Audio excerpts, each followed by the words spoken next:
Welcome back to the Authentic Christian Podcast. I'm Aaron. This is Scott. This is Tucker. And today we're talking about Christian influence.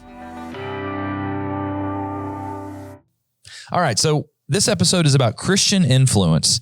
What does that mean? What does that even mean when I say your Christian influence? Well, breaking down the term influence, Okay. Google defines it as the capacity to have an effect on the character, development, or behavior of something, someone or something, or the effect itself. So Christian influence, Okay. like you guys, if I hang around you long enough, I'll know what shows you watch, what music you listen to, and ultimately want to know like how you live your life and be influenced by what you believe in, what you live by. Yeah, that's good. Yeah. So, go ahead. I was going to add, like, that's really a good definition. And I think, it can be active as well. Mhm. It'll affect your ability to, have the potential to change them directly, as well as just being around people. But, you might want to come to somebody and actually say something specific. Well, if they don't have the right idea of you, they'll be less likely to listen. So. Yeah. I mean, like you said, the idea of influence, simple definition is just like, I guess the way you act, the things you say can influence. You're not supposed to use the word in the definition, but can cause other people to be pushed in a direction. I don't know. Your influence can influence people. Your influence can. What's the word influence mean? Well, the way you live can influence others, but Can have an effect on the character. have an effect on the character. There you Or go. behavior. See, that Google knows not to use the word in the definition. But yeah, obviously everybody understands what that means. It means if you're a Christian, that's what we're talking about, right? Yeah. The way that you live, and we've talked about this in other episodes, the things that you post, right, can have an influence and effect on other people. Whether it's like your social media, like if you're a Christian, what you post on social media, other people can see that. Yeah. And they say, wow, that's what a Christian posts. Like if it's a non-Christian, well, I guess what the same thing I post. So I guess it's not that much different in lifestyle, right? Or that'd be a bad influence. Or a good influence is you post good things that people are like, huh, like, oh, that's interesting. Or I like that guy. Or man, that guy's always got something positive to say, or that guy's got something positive to say. But in this situation, he's calling out something that's wrong. And might not agree with him, but at least I appreciate he stands up for his morals. That'd be a good response, I guess. But so we're going to talk about Christian influence in this episode. I think it's like really important because, I think I did a seminar at Ohio State for their, like the group up there. My buddy Josh, who's with Fishinger Kenny Church of Christ up there. They had me come up there and do one for the college group. And we talked about like the Christian and social media. It was like 3 years ago. Yeah, it was 3 years ago. But we talked about all the passages that talk about how our behavior can cause God to be blasphemed. Like blasphemio, I can't remember the Greek word, but it means to speak against. So it's like the way that I live my life can cause people to speak against God, his word. And how does that work? Well, they look at me and they say, well, that guy's supposed to be a follower of God and he posted this on his social media. Like, oh man, like that's what a Christian's like. That in that situation, they're thinking, okay, well, if that guy claims to be a Christian, then that's sort of speaking against God. Now, we should know better to know that just because I said this on like social media years ago, but just because somebody misrepresented God doesn't mean, what did I say? You remember that quote? You're like, don't reject Jesus because someone misrepresented him. Don't not follow him because I misrepresented him. That's right. It was something you said better. But because like years ago I misrepresented him, right? And I've repented and trying to do better now. And so, we've said this before. If we couldn't do a podcast or preach against mistakes we've made, then we wouldn't be able to have a podcast.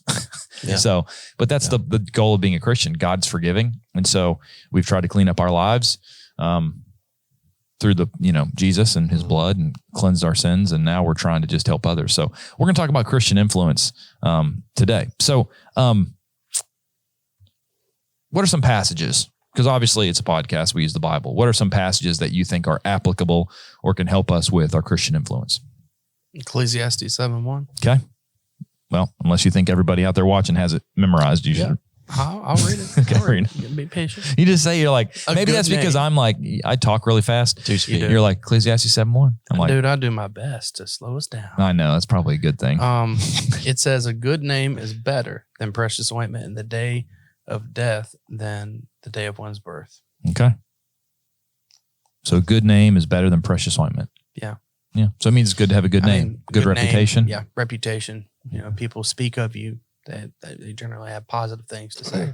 Good. And the day of death is better than one's birth. It's like, when we're born, like our family comes, but then like when you die, you see. I always kind of wanted to see. Oh, I see that. Okay, yeah. For a second, I was trying to think. Sometimes you read a verse, especially in Proverbs, you're like, what's that? Yeah, I was like, what does it mean? Yeah, But, okay. like you kind of wish sometimes you could see. Maybe you don't want to see who comes to your funeral. Like, Yeah. I've gone to certain family members' funerals, and it's like so many people, and like I could think of people who haven't passed away yet, but I know like the whole town's going to come Because they've been such a good influence on other people for good. Yeah, That's good. That's a good verse. Proverbs 22:1. A good name is to be chosen rather than great riches, loving favor rather than silver and gold. So it's basically saying like, the world tells you that, hey, if you're rich, that's, Jamie and I, we like to watch documentaries and watch this documentary about this person who literally their only goal was to like be rich, and they're like, they'll do whatever they can to get to that point. Right. Yeah. And you look at like what the Bible says, which is no, rather than that, you should try to have a good name. Yeah. You got a And- choice between riches or a good name. Choose the good name. Yeah. Yeah. doesn't mean money's bad, but if you're No, putting it's it up super. there- It's bad. No, I'm just kidding. It's not. First Oh, Timothy that's 6 says to the 6:12 or 16 to the rich in this present age. So Paul said, if you're rich in this present age, he told Timothy, you aren't doing anything sinful. He says, be ready to do good works. So money is not evil. The love of money, when it takes over your life and you desire it more than anything else, that's the root of all evil. Choose money over having a good name. No, choose a good name over money. Yeah, I know. Same thing. I just thought you were mixed up. Like one do thing- that, yeah, Yeah. it's bad. Yeah. One thing Yeah, we've that would be talked- bad when you did that. That's right. Yeah. Good job. Yeah. Good job. I see what you did Good there. job, It eluded me at first, but now I get it. This influence already got you, man. It did. Yeah. But one thing we've been talking about on the podcast is like how we treat people. Mhm. And as Christians, we're to influence the world by the gospel and our love and by how we live. And Jesus said in Matthew 5:13 through 16, talking about salt and talking about you are the salt of the earth, but if the salt loses its flavor, how shall it be seasoned? It is then good for nothing but to be thrown out and trampled underfoot by men. So that part, let's see. Oh, you are the light of the world. A city that's set on a hill cannot be hidden, nor do they light a lamp, put it under a basket. Let your light so shine before man that they may see your good works and glorify your Father in heaven. And I mean, I think any of us, well, hang on before I do that thought. That's the part about being the salt of the earth, Yeah. which is our love, our character, how we live. And then like, the Great Commission. Well, We're let's supposed to go let's stay with Matthew 5 because that's a good one before we hop off it. I was just gonna say, we all know the Great Commission. Go Oh, ahead. okay, good. But Go ahead, finish then. But no, that's it. So Okay, cool. combine those two. Yeah. Like we're supposed to share the gospel then, but it's also how we live. Yeah. Well, I mean, Matthew 5, you talk about the salt of the earth. It's like, I got popcorn thoughts. that's okay. It's popcorn's good. But yeah, Matthew 5:13, you were the salt of the earth, but if it loses its flavor, how shall it be seasoned? It's like, I'm sure you all have had food Yeah. that you're like, hey, thanks for making this for me. Do you have any salt? It's like salt is, there's salt flavoring, right? So it makes it, but it also preserves, back then they would preserve things with salt. They didn't have refrigerators, or freezers.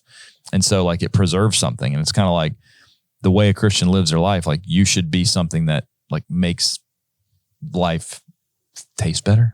Makes life feel better, Yeah, like, Man, that dude's Makes me salty. think of Willy Wonka. Make the world taste good. Whatever they do. I believe you. I don't used to know. watch Maybe that movie as that's a not kid, Willy but Wonka. I don't remember. I don't remember. What is that? sounds like a Skittles commercial or something. Megan and I just went out of the country a couple months ago. Okay. But like the food there, other than like spicy stuff, there was no flavor. Like Yeah. they had no seasoning. So I mean, I know Or they it's- did, and we're just Americans, and we've ruined our taste Yeah, I buds. know. And it's like, Yeah. I'm just so used to having salt and different, just Yeah. loads of seasoning, or Yeah. But that makes sense if we. How would you describe salt? Like as a Christian, how would you break it down? what do you mean? The idea of being salt. I mean, I don't Like know. how could you lose your saltiness? I think just Well, that's salt's flavor, right? If you, and also preservative, Mhm. like, and it's valuable. I mean, back then people would get paid their weight in salt. Yeah. Like they'd say, okay, your wages, this guy's worth his weight in salt. That means this guy is such a good worker. Yeah. He's worth the amount of money it would cost me to buy salt. Yeah, his It was like- salary. It was a monetary, like you could trade it in the markets and stuff. So it's like salt had lots. It was a really, really important commodity. And so it's like, it's valuable to people. So how is a Christian supposed to be the salt of the world? You're supposed to be valuable, and it's supposed to be to other people. And they look at you like, are they going to look at you and your behavior, or they basically go, blech, like this guy, figuratively, that doesn't taste good. Or are they going to look at you and say, man, this just being around this guy makes my life better, Yeah, I mean, contextually, it's all about specifically at this time, the influence the Jews were having on the world, but it applies to us too in Christianity. It's part of the New Testament. That being said, I mean, he's talking to them because they have not been the salt of the earth. They have not been that city set on a hill, right? Their influence, the Jewish influence, was negative. A lot of them in the leadership anyway, I can't speak for the general population, but we know, there was obviously good ones. There were a lot of racist people. They hated the Samaritans. They hated foreigners, especially at this time under Roman occupation. Many of them were splitting off trying to kill people. So it's like they're the opposite of what they should have been. They should have been a people that the world looked at and thought nothing but good, right?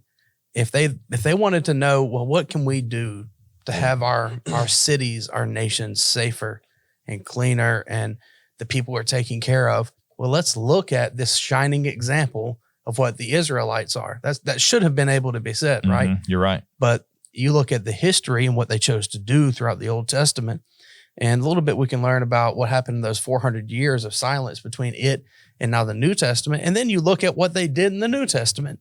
Largely speaking, it's easy to see what that influence can do to a people, to others around you, or just even collectively. If we as the church lose our influence, which we've certainly lost a lot of our influence in the United States. What does that mean? People generally don't want to listen when you want to talk about Roe v. Wade or something like that anymore, because they view that influence as diminished. You've stripped it. You've lost it. You're hypocrites. We hear that a lot, right? Anyway, my 2 cents on that little passage there. I think that, that really represents the good idea of it.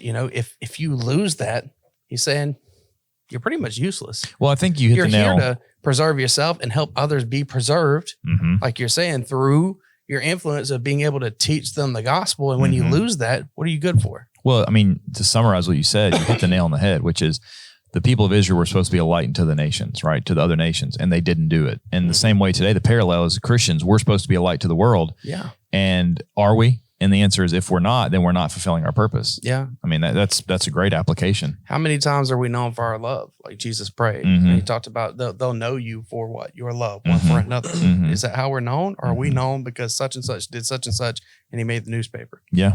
Yeah. It's unfortunately true that, this is a easy to talk about topic, but also a very important topic, very practical for all of us, right? Yeah.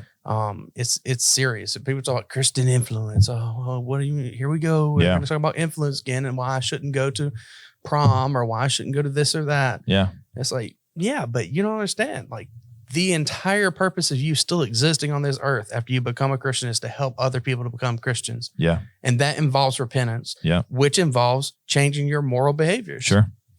So it's extremely important. And that connects where you were saying, Tuck, with the Great Commission, which you're right. Like, that's the way that it's one of the ways we're supposed to help preserve the world is teaching the gospel, because when you teach somebody the gospel, they realize they were lost in sin and now they become a Christian. Then they're supposed to try to reform their life, right? Like it talks about in Ephesians and Colossians about putting on the new man in Romans 6.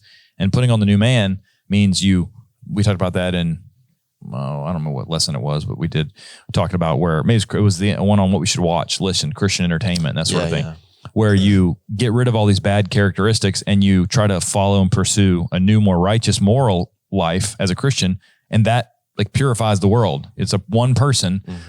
And the world, if it's going to be saved, it's going to be saved one person at a time that used to be living in this walking in darkness and now is trying to walk in light, and they won't be perfect, but they'll get better. Yeah. And if, you think 7 billion people, if you think of however many, I don't know the number, 6 billion or whatever or 5 billion or whatever We're like 7 to my people now. Yeah. Like 7.8 or something like that. It's So if you think of all those people who are walking in darkness, all of a sudden turn to light, like how much more like peaceful and amazing would the world be, Absolutely. Hunger problems. Oh, well, we don't have much hunger problems anymore because this country is spending all this money on helping, this country over here. Or let's say you have some people who don't work, and I've experienced it because they're lazy. And they're like, well, I told you guys a story at lunch the other day about this guy I met once on the side of the road. I picked him up. I said, let's go eat. We went to Wendy's. I asked him, hey, would you want to get a job if I helped you? He's like, no. Like, what do you mean? He's like, I like standing on the corner. I make $60, $70 and I go back to this hotel I have a room at. I've been there for 2 years. I get McDonald's on the free city bus and I just sit and watch TV all night. I'm like, would you want to get a job if I helped you get a job so you have to quit begging? He's like, only if it's work that I wanted to do. I'm like, what would you want to do? I'd love to work in a hotel. I'm like, No one's going to hire you to work at a hotel. You told me you got fired because you stole something from a hotel you worked in. Yeah. I'm like, would you do hard manual labor? No, not interested. Like if that guy became a Christian, he'd realize the Bible says, hey, if you don't work, you don't eat. Yeah. Like the whole world, all these problems would start to correct themselves if people genuinely started to follow the Bible. Yeah, That's how the gospel and the truth would flavor the world. Preserve. You know? Preserve it. Yeah. Yeah. Flavor the world, preserve the world. Preserve it. I mean, think Illuminate about the Sodom and world. Gomorrah. Yeah. God literally says, I'm going to destroy this city unless I'll only preserve it if there's what in there? Righteous people. Yeah. You know, and there wasn't enough. And so God said, okay, that's enough for it. So there's lots of different ways that text, you know, fits. That's great. So, okay, let me ask you guys this. Can you guys personally think of any time in your life that Christian influence by somebody else, another Christian, has positively affected you, like has helped you?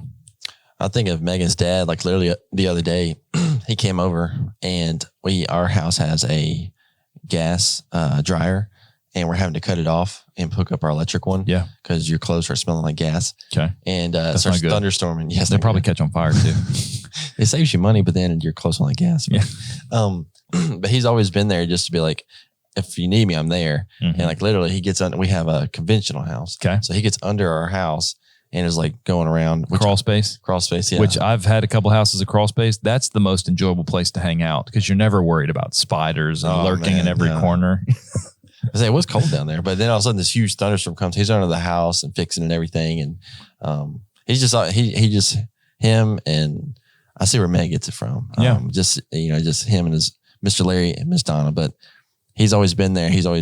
We've sat down and had multiple Bible studies late at night, and just ate food together and just fellowshipped. And so I think of him whenever someone's in. We all know nobody's perfect, but he's just always he's faithful. We're going to talk about a scripture later on, like how a faithless person, you can't rely on him. It's like I always know I can call on him. See, and one thing you said really kind of in passing is that you see his influence through Megan. Yeah, which is really cool because, like, you know, the way Megan is with people, like, you know, that's been influenced through him. Yeah. And it's like, it just shows how one person, because I'm sure he's not only influenced Megan, who's influenced you, but many other people. It shows how one person's influence, positive influence, can like infect, right? Like imagine like the good part of an infection. If you have like a good infection, which I've never had a good infection, but you know what I'm saying? Like, you know, the way that you teach people, oh, that guy's personality, it's infectious. Like, you love the way he is, so you want to be like that. Which went back to his mom. See? We call her Grammy. She's a faithful woman, and so is his dad, but just like she's amazing. And so it's like leaked down. You see how many generations it can pass to. It's crazy. You know, that's awesome.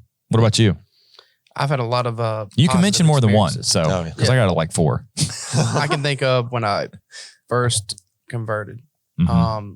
Generally speaking, the congregation at Grandview Ponds in Millbrook was very encouraging. Mm-hmm. There were specific individuals there that got to know me better. And I think it was during that time, you know, now that I look back at it and I realize just how ignorant I was and how probably in an unhealthy way sometimes was zealous because I was ignorant. Yeah. Like if I wasn't ignorant, it wouldn't have been bad, right? Yeah. But because I was, Yeah. I acted rashly in some areas. I've been and there. they were just real patient with me the whole time. You know, they encouraged me, got me involved, started, you know, the first sermons I ever preached were there. And boy, I know I butchered some of those. I know I did. I've got the recording. It took me years to listen to it, but that was an extremely encouraging time because I learned what it means to bear with somebody who's new. Yeah. And I learned that from being the other side of it and looking back later, you know, after school and life. And now that I have a family, it's easier to look back at that and kind of learn from some of your mistakes. And then in that process, that's where I think that I really have been influenced by them more now than even it was then. Now that I realize and see it for what it was. You know, I'd say some of the instructors at the school were good influences on me for sure. Changed my personality, the way I view myself, my value, what I can do and can't do. Yeah. You know, those kind of things. And I mean, it's stereotypical, but I think my wife's been a good Christian influence on me. Sure. That's great.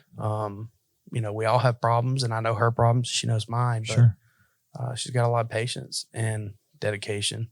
And she has all the things that I don't have in spades. So it's a good match in that sense. Yeah. You know, I love her. And, she's been a good influence, really, outside of just our, you know, marriage. I believe it, man. So anyway, my She's wife, a good woman. Both your wives are good women.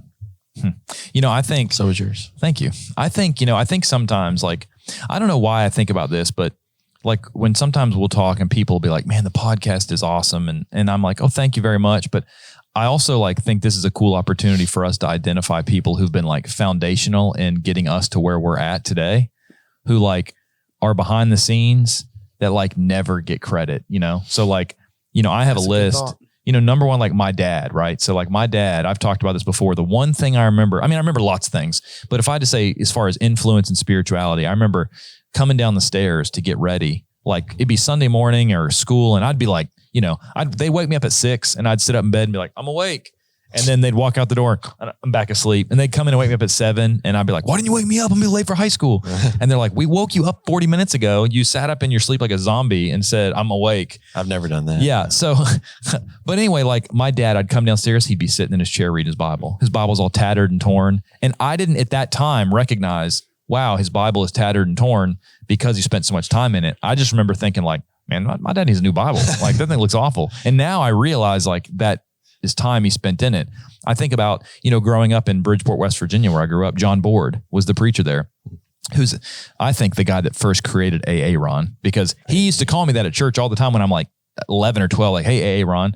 And nobody called me that for like 20 years. And then all of a sudden, this like popular comedian started using that. And everywhere I go, people be like, AA Ron. I'm like, have you been talking to John Board? Like, what's going on? This is like a conspiracy, right? Yeah. But like, John was a local minister at a small church. I mean, what do we have? 100 people, 150 people, like small church in West Virginia, small town. Like nobody knows unless you're from that area where Bridgeport, West Virginia is.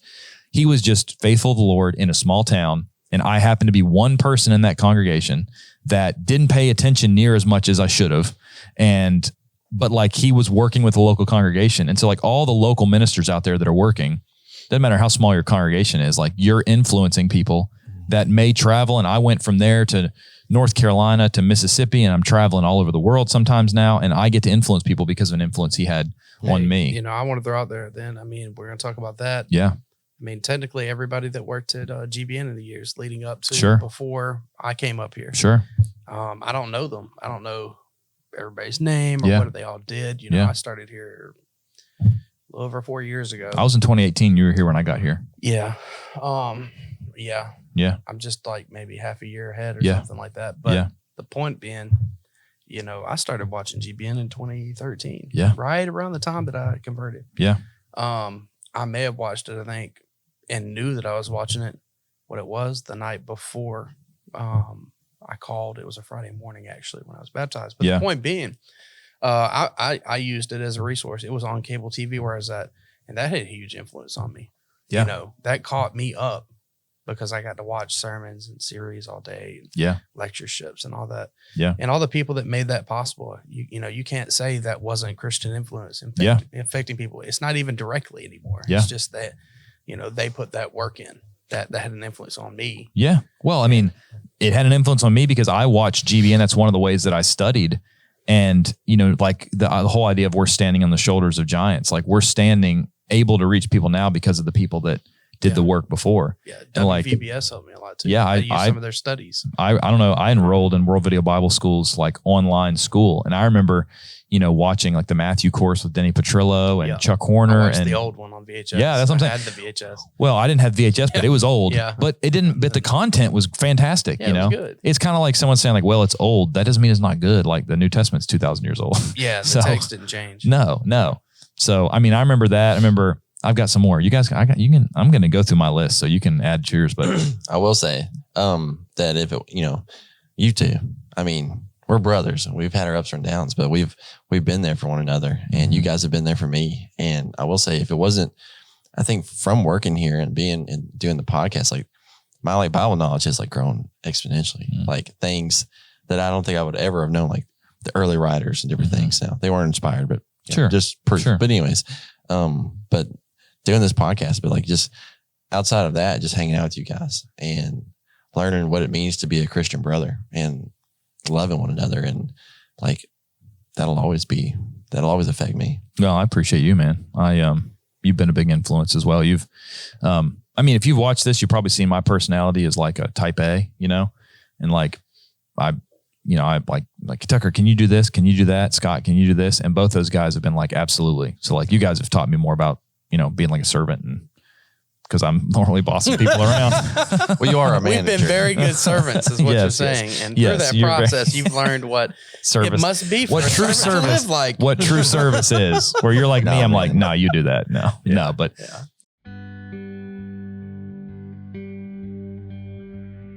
Hey guys, thanks for listening to the Authentic Christian Podcast. This podcast has been sponsored by GBN, Gospel Broadcasting Network. You can download the app and start streaming every show, watch every episode, and discover the answers to life's biggest questions today.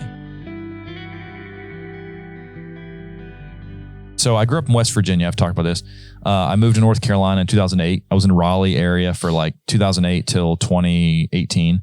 So I went to the Raleigh Church of Christ, and I think about the people there who have affected me.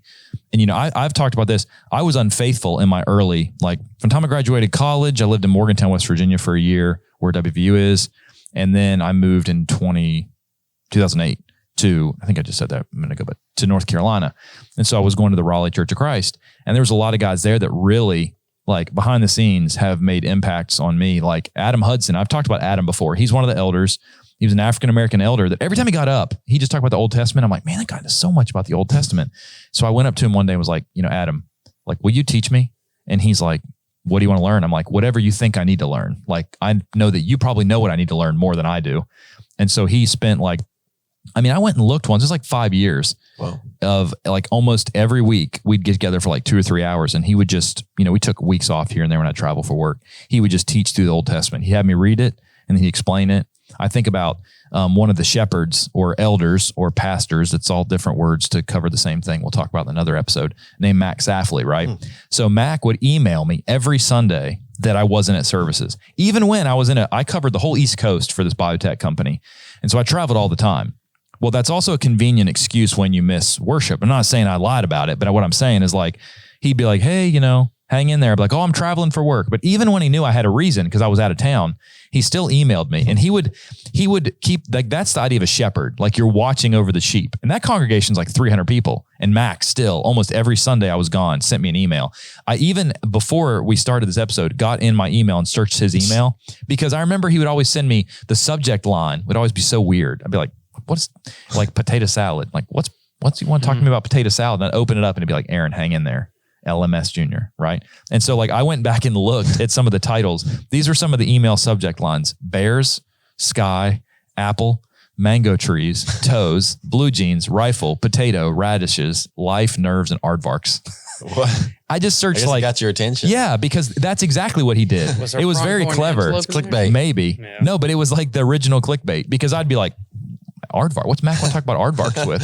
So I'd click and it'd be like, Aaron, hang in there. Because he knew Aaron wasn't here Sunday. I'm assuming he's traveling for work, but I need to encourage him. Yeah. And the last guy I'm going to mention is a guy named Eric Thanos. Thanos, like Marvel. So I don't know if you guys remember this. In 2018, we were at Polishing the Pulpit. I wouldn't hear you. You weren't there. You were there. Was it 18 or 19? It was 18. I'm 100% sure. It was 18 because when you worked the camera in EHA. Yep, that's right. When they put me on the cameras, and I know that for a fact because Eric was the guy. He was a deacon at Raleigh when I first started going there, and he basically was one of the main teachers for like the young professionals classes, right?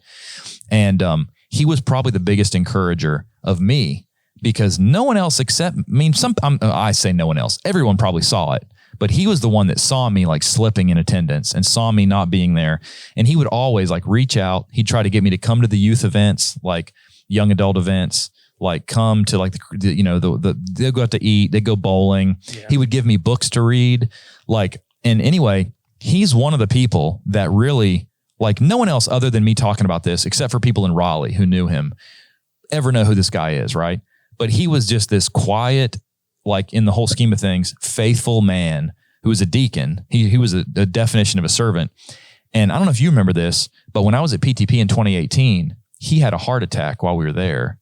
And so I can remember sitting up one night, like praying all night, because he was at the hospital, and he actually had a heart attack at the age of 40 and died.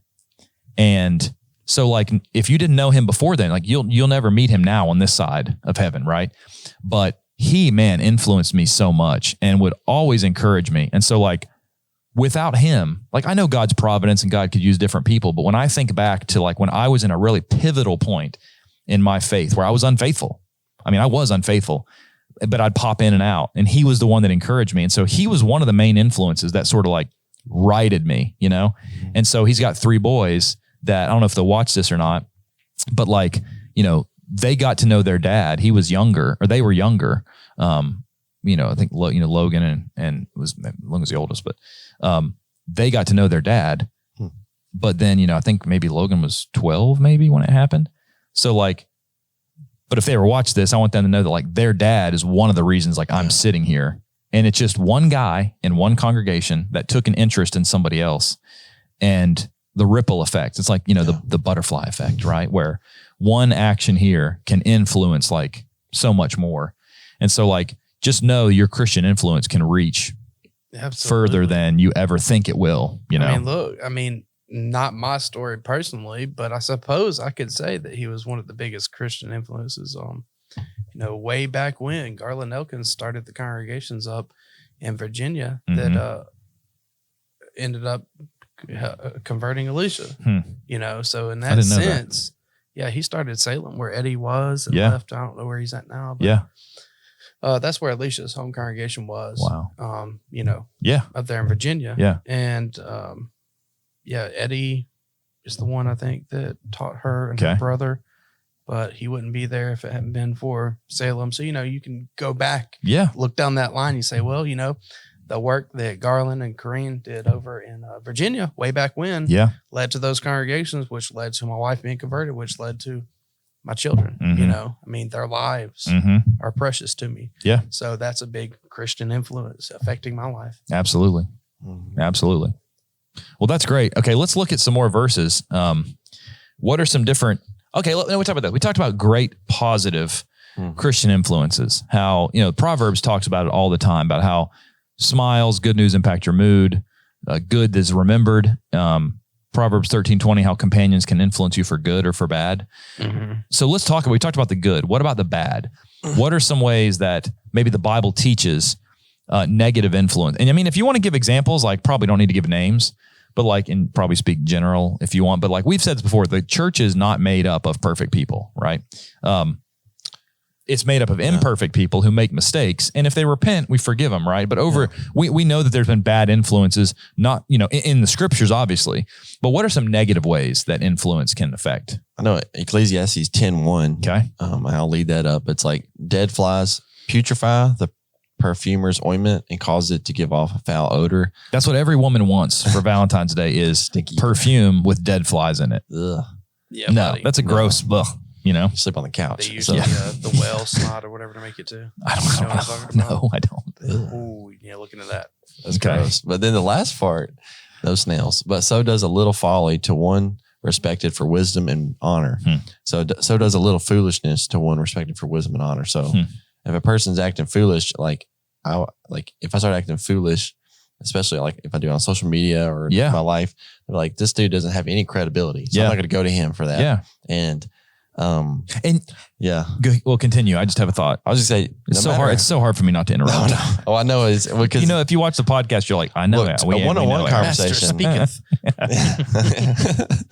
Yes, master. Servants, be quiet. I was gonna say, like, just because you have a big influence, whether it be on social media, when you start acting, when you start trying to act like the world, even if you have a big following, you start acting like the world, and it'll ruin your influence. Well, I'm not perfect, but I've seen that Yeah. on social media. I'm like, I just can't get behind it. I know. I mean, I sort of have like, this is just me personally, right? I'm not saying this is for everybody, but when I think about posting something on Facebook or TikTok or Instagram, I try to use, at least in the last few years, I was as bad as most people when I was unfaithful, right? But I try to use this barometer of like, well, do I think Paul would post this? I'm not saying I'm not an apostle. Don't anybody say, no, I don't think he's Paul. I don't think I'm an apostle. I'm just a regular Christian guy trying to do my duty. But I think Our master. get enough of that. Get it out of your system. All right. Dobby, Okay. like a sock. No, but what I'm saying is like, would if I'm thinking about posting something on Facebook, there's lots of times where I'm about to post something and I'm like, do I think Paul or Peter Peter would probably post things more rationally than Paul, right? Yeah. But would they post this? And so I try to think like, it's like the whole idea, like what would Jesus do? Remember the whole, like, what would Jesus do? You know, it's like, well, in some, Jesus would heal this guy, but I'm thinking the things that I post, I want to post in a way that people look at my page and I'm not saying they'll agree with me. I'm not saying they'll even like me, but they'll at least like respect. Like I'm trying to post things that, you know, have like a positive influence on people. Yeah. I'm trying to basically say when someone looks at my page, I want them to say like, I would trust that guy. Yeah. You know, I mean, with my spiritual, like I would trust the advice that he gives me. You know, can recognize integrity in someone. Yeah. That's a good word. Even if you disagree with that person on an issue, at least they're consistent. Took me 10 minutes to say it and you just said in one word, integrity. But you know, you can tell that they're going to be honest, transparent. They're not going to do double talk or try to get you. That's their position. Even if you disagree, you see them live their life consistently with their values that they talk about. And I'm not saying you should have your values and I have my values and it's your truth. Sure. But you know, just to say that's not what I mean by seeing them live out their values in that sense. But yeah, I mean, what you were getting at. It makes a big difference, even online, even if you're going to post on social media. Sure. If you share a bunch of junk and you don't really pay attention to everything that's in the junk, people start thinking, well, maybe they're all right, but a little bit of that. Yeah. You know? Yeah. Anyway. Well, I mean, there's a passage in Proverbs that says a violent man entices his neighbor. It's talking about negative influence and leads him in a way that is not good, right? So like if you hang around violent people, like, don't be surprised when you get into violence. Like I have a personal story that I remember when I was in college. I graduated college and I went to West Virginia Wesleyan. Then I moved to Morgantown for a year. And my two best friends, Steve and Sam, we'd always go work out together at Pro Performance. And so we would lift. They were much stronger than I was, but like they helped me and I got stronger. So, and I'm tall, I'm 6'4". Tucker's like 6'3.5". Yeah. But pretty close. Tucker and I have this like, I'm going to edit that out. He's going to edit it. We're always talking about who's taller. How high you guys spike your when we hair.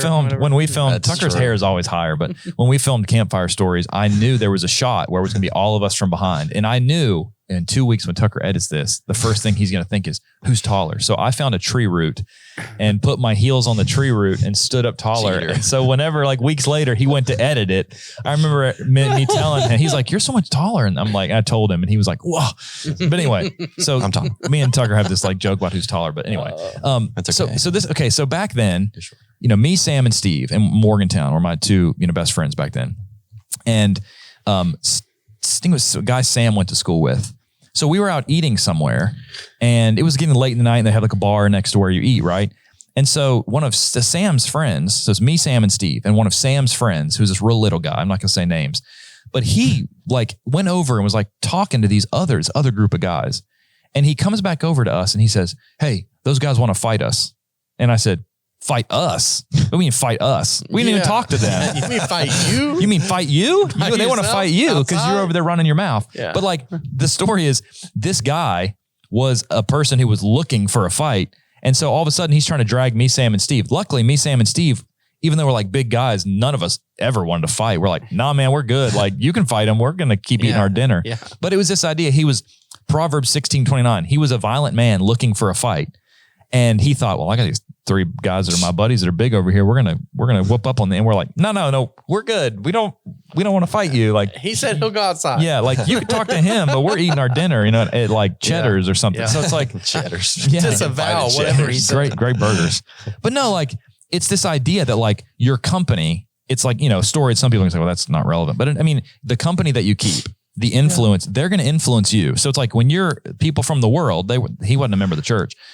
People from the world, if you're not careful, they will influence you. Yeah. When it should be the other, you should be influencing them. And in that case, we were not about to be influenced into fight because, you know, nobody wins in a fight. Man, you know, go and watch the episode we did on, you know, how media and other things influence you, right? Yeah. How media influence you. This ties in. This is very similar. It may be not in person always, but those things, those are people. Yeah. And they'll influence you. Yep. You know, you got to watch that too. Yeah. Absolutely. Yeah, I can think of several times when I was influenced negatively. More than several. I'll be very modest. Well, I've had, I've been in the same past. boat. Sure. Yeah. Sure. I mean, there's a lot of scriptures. We said what, Proverbs 13:20. What's another one? Romans 2:21. Okay. Kind of the practice which you preach, but you therefore who teach another, do you not teach yourself? You who preach that a man should not steal, do you steal? You who say do not commit adultery, do you commit adultery? You abhor idols, do you rob temples? You who make your boast in the law, do you dishonor God through breaking the law? And this is kind of the kicker, was like, for the name of God is blasphemed among the Gentiles because of you. Yep. As it is written. Yep. Like, man, that's right. I don't want that to be me. Well, remember at the beginning, I talked about that thing I did at Ohio State. That's one of the passages because you're right. It says the name of God is blasphemed among the Gentiles because of you. And in the context of Romans 1 and 2, he's talking about how these Jews want to bind the law of Moses. So he's saying you guys are binding things that you don't even live up to. And so because of you, the Gentiles are looking at God's people in the same way today would be, are people outside the church looking at us and saying like, you know, they had this negative view of God. Now look, there are going to be people that have negative views of God, no matter how great of a life you live, because they want to. There's going to be people that you do 100 good things, and the newspaper doesn't write about it. You do one negative thing. What I was going to say. Yeah, and the newspaper is going to write. So just because you get a bad newspaper article written about one member, now that guy was in sin, and he should have been handled, and the eldership should have handled him too. This is not a specific situation. I'm saying, just in general. In general, comes up, yes, absolutely. There will be people that speak negatively of the church. Yeah. But they shouldn't. It's almost like in, was it Matthew 5 we looked at when they accuse you of evil wrongfully. Yeah. Like there are going to be people that accuse you of evil wrongfully, right? But your influence is don't let the church be spoken of evil because you actually did something evil. Yep. Don't let people be able to look at the church and say, man, Scott, Aaron, and Tucker, man, did you hear what they got into? Make sure that those people are liars. Yes. Make sure they're liars. And are Christians going to mess up and fail? Yeah. Of course. But if you do it, just repent and admit I messed up. Yeah. Don't double down. That's right. Don't double down and say, well, no, I'm just going to deny this through my teeth. And, because God knows, So we've talked a lot about, there's so many verses that we could go to, but we've talked about how important Christian influence is. Can you think of any, examples of people, people who had positive or negative influences in Bible characters? There are many. You got so many, aren't there? Tucker, I think you have some ideas about some of these. You want to start with one? We can go to Acts 15:38. Okay. John, Mark, and Paul. Okay. We'll start in 30. Let's see. Let's go to 36. Okay. Because perfect. Then after some days, Paul said to Barnabas, let us now go back and visit our brethren in every city where we have preached the word of the Lord and see how they're doing. Now Barnabas was determined to take with him John called Mark, but Paul insisted that they should not take with him the one who had departed from them in, how do you say that? Pamphylia, and had not gone with them to the work. Then the contention became so sharp that they parted from one another. And so Barnabas took Mark and sailed to Cyprus, but Paul chose Silas and departed, being commended by the brethren to the grace of God. And he went through Syria and Cilicia, strengthening the churches. Mm-hmm. Yeah. So in that one, you've got previously on a mission trip, they had John Mark with them, and then John Mark abandoned them for whatever reason. We don't really know. And so then the second missionary journey, you've got Barnabas wanting to take him, and Paul says, no.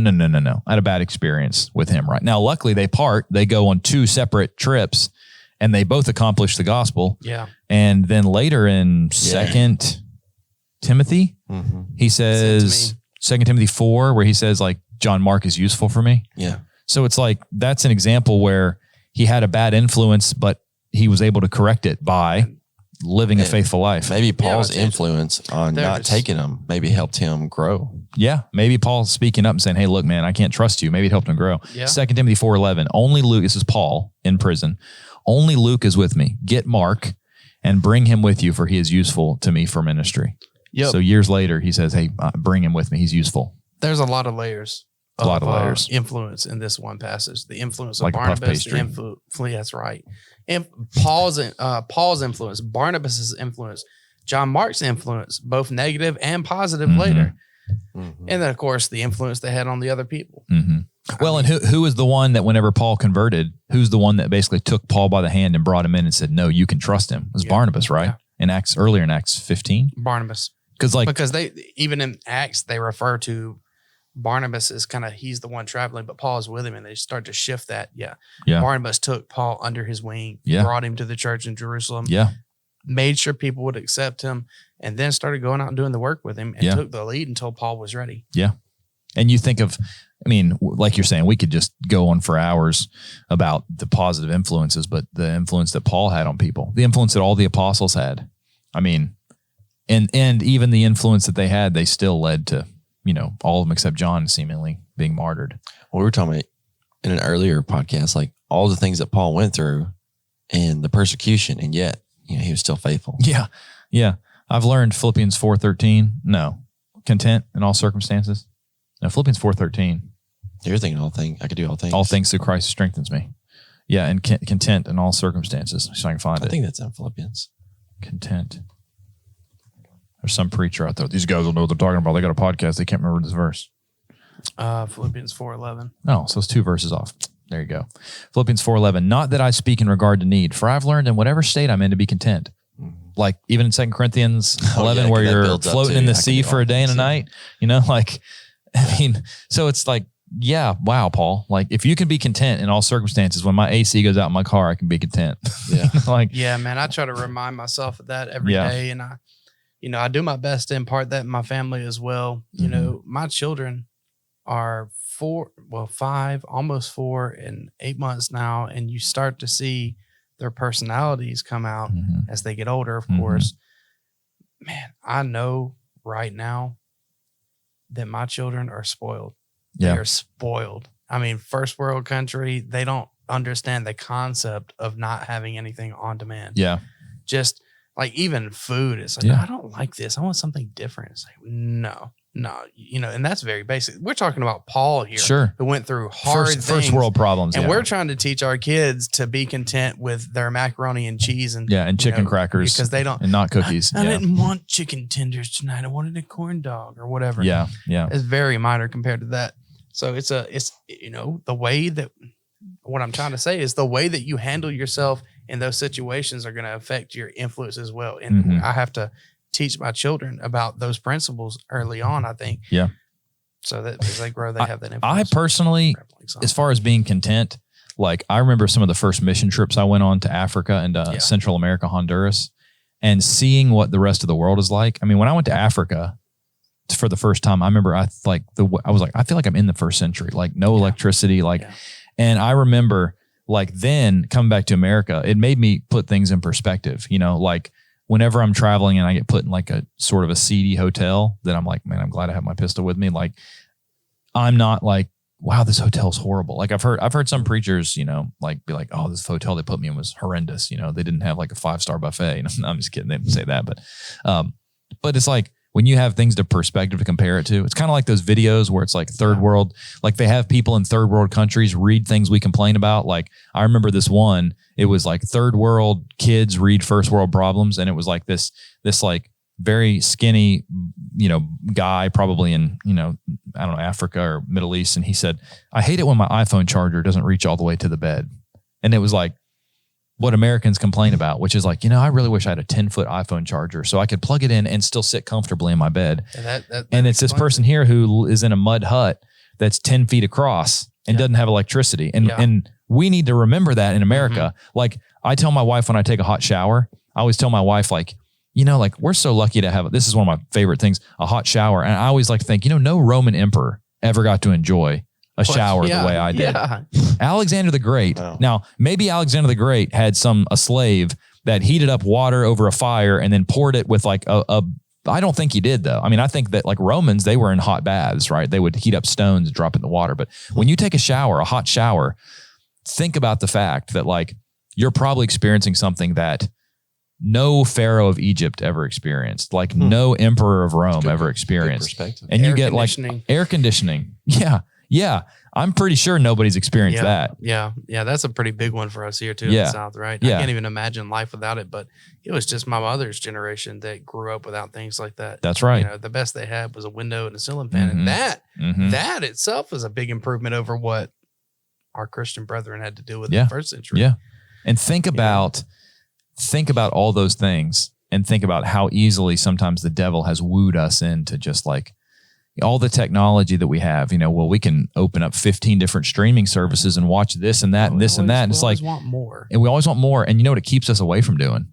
it keeps us so busy that we don't read our Bibles, that we don't study. I mean, that we don't talk about things. We don't know who our neighbor is. We don't go outside and look at the stars. You know, I think that's one of the reasons I loved it when we went camping. Yeah. Because it's like, well, we're not watching Netflix. We're going to sit around the fire and cook some food and look at the stars. And I think this is part of one of the evils that comes from the love of money. Yeah. You know, you spring out of that ingratitude, impatience, things like that. Yeah, I agree. So we've talked about good influence, talked about bad influence. There's a whole list. We'll give you some articles in the podcast resource page that you can read more. I know that Tucker found an article that has like a list of like 100 verses probably. And so you can go through those. Yeah, it's an extensive list. And so remember that your influence can be an encouragement to people that you know, people that you don't know. And it can also be a negative influence to people that you know or don't know. So, you know, remember that. Also be encouraged by the fact that the people in the Bible went through a lot of the things that we went through, things that are much worse, things like people are enduring other places in the world today. And just remember that, you know, Revelation 2:10, be thou faithful unto death. Yeah. And you can receive a crown of life. Yeah. And just remember too, you can repent of being a bad influence. Sure, of course. You can't buy that back. That's right. Money can't buy you a good name. You know, I'm going to tell a story. I remember at church camp, and this is about the idea of saying you're sorry, but never being able to undo the damage. Yeah. There was a kid. Now, I was not, if any of you if I've shown you pictures of me growing up, I was skinny. I had an awful haircut and big glasses. And shorter. I was short. I was way shorter. I was like 5'3" when I was like in 8th grade going into high school. I was like 5'5". So I was short. I'm like 6'4" now.